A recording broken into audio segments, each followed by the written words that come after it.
This video we're going to be talking about Docker and why I like Docker and how it helps me build software. And the end result of this talk, in this series of videos, will be us building some software sitting in or on Docker on my local machine, and then it should be drag and droppable, in quotes, onto Amazon AWS with minimal effort and without any environment differences. I don't want to have something working here, on my local machine fine, and then something working on the cloud or AWS differently. I want them to be the same with no effort and just a few command line requests to push it upstream to AWS. So the first thing we're going to do is something very simple. Without any configuration, we're just going to grab a tiny build of Linux or Linux off the web, which is the version we'll be using will be Alpine, which is actually around 35 megabytes. So it's tiny.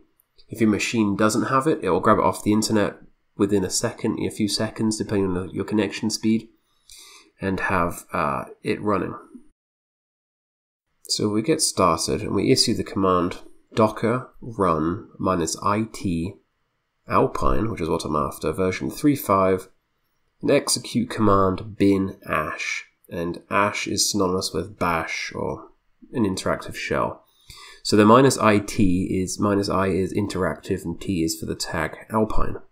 And you can see when I ls, I'm on a different file system for a different machine. You can see the where I'm sitting, pwd, I'm on root, I'm on a different machine. Now if I run the same command with a different tag version, just alpine, which is going to give me the latest version of alpine, and if I run something again for alpine 3.4, it doesn't have it locally. You can see the first thing it does is it checks your local cache to see if it's got it already before it pulls it off the internet. And if it doesn't, it'll go and grab it. So you can see that was a pretty simple and a very quick way of getting up and running with a piece of software, be it an operating system, it could be a piece of software, a database, caching system, web server, whatever. It's super quick to get running. So now let's take our example a bit further, and we're going to create a Dockerfile which is going to take the initial image that we looked at and build upon it with a series of steps. So for this example, I'm going to be looking at a MySQL instance. I don't want to go and install things manually. I just like to use Docker to do it for me. So you can see, looking at this Dockerfile, we have the initial from, which is the image, a bunch of environment setups, and we also have like the username and password set up here, and this is all documented on hub.docker.com. And then finally we expose a port with MySQL. So we say that I want to access MySQL through this.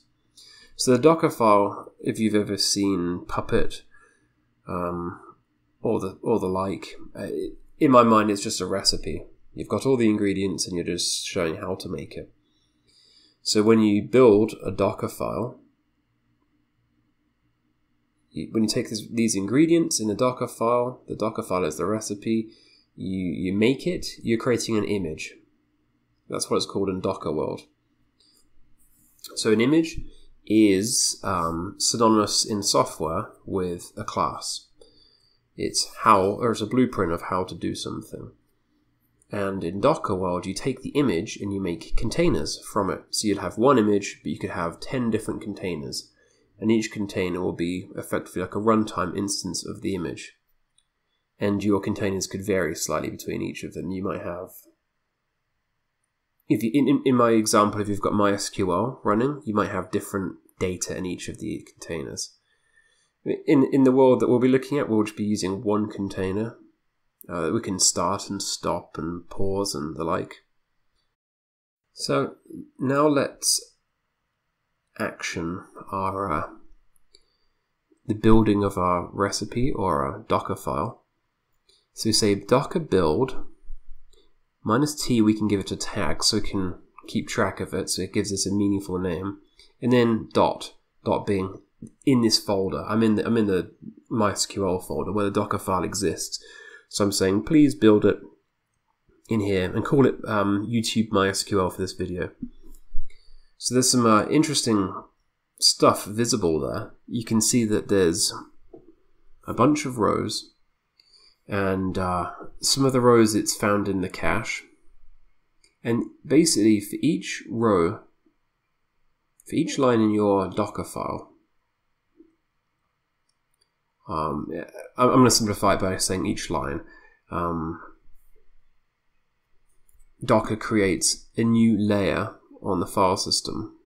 So the cool thing that Docker has with this onion layer sort of file system is that if you have a million instances of Docker running, all of the commonality across all of the containers is shared, unlike a virtual machine where everything is copied and pasted and distinct, which makes it, very resource friendly, I guess is the word. So we look for Docker images. This will show us all our images, and we can do a grep in that, pipe grep. For YouTube, we can find any images with the name YouTube, and there's ours. So that works. We have a working image. And the next thing for us to do is to go and create a container or an instance of the image. And within this world, there's a few commands that do sound the same. I got confused at first. There's run, start, create. They all sound the same, to be honest.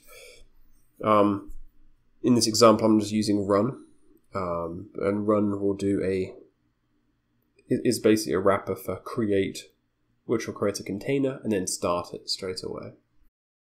So when we do run our instance, you can see MySQL whirring up and processing and looking happy in the background. So thumbs up, it's doing its job. Okay, you can see here when I try and stop the instance, it's being a bit sad. My Control-C is not taking any effect.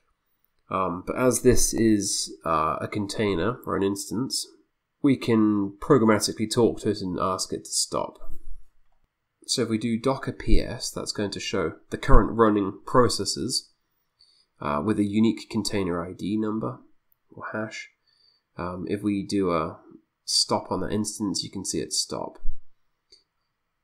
And also what we can do is we can, instead of running it in the foreground, we can run it in the background with a -d.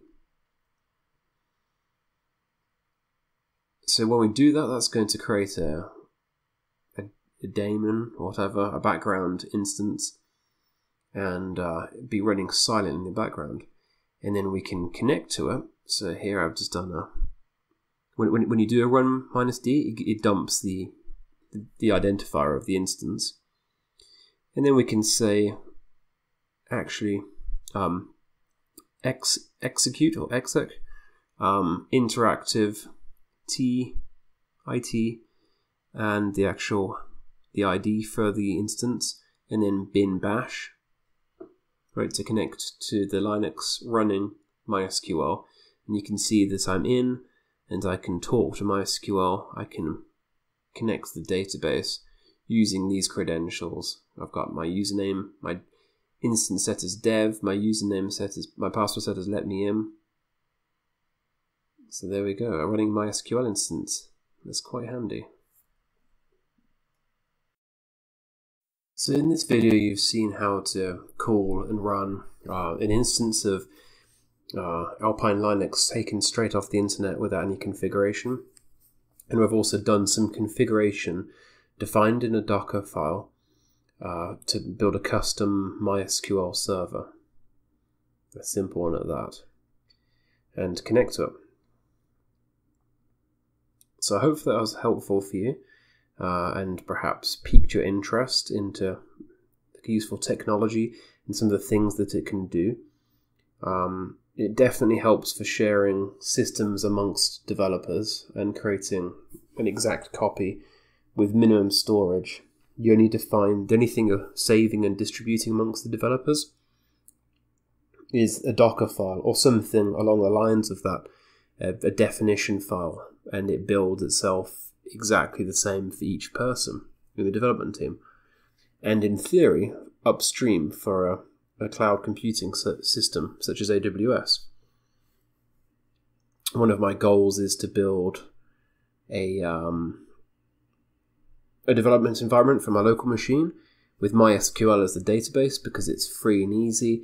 And then upstream, when it hits AWS, it's going to swap out MySQL with Amazon's Aurora database. So that's the end game.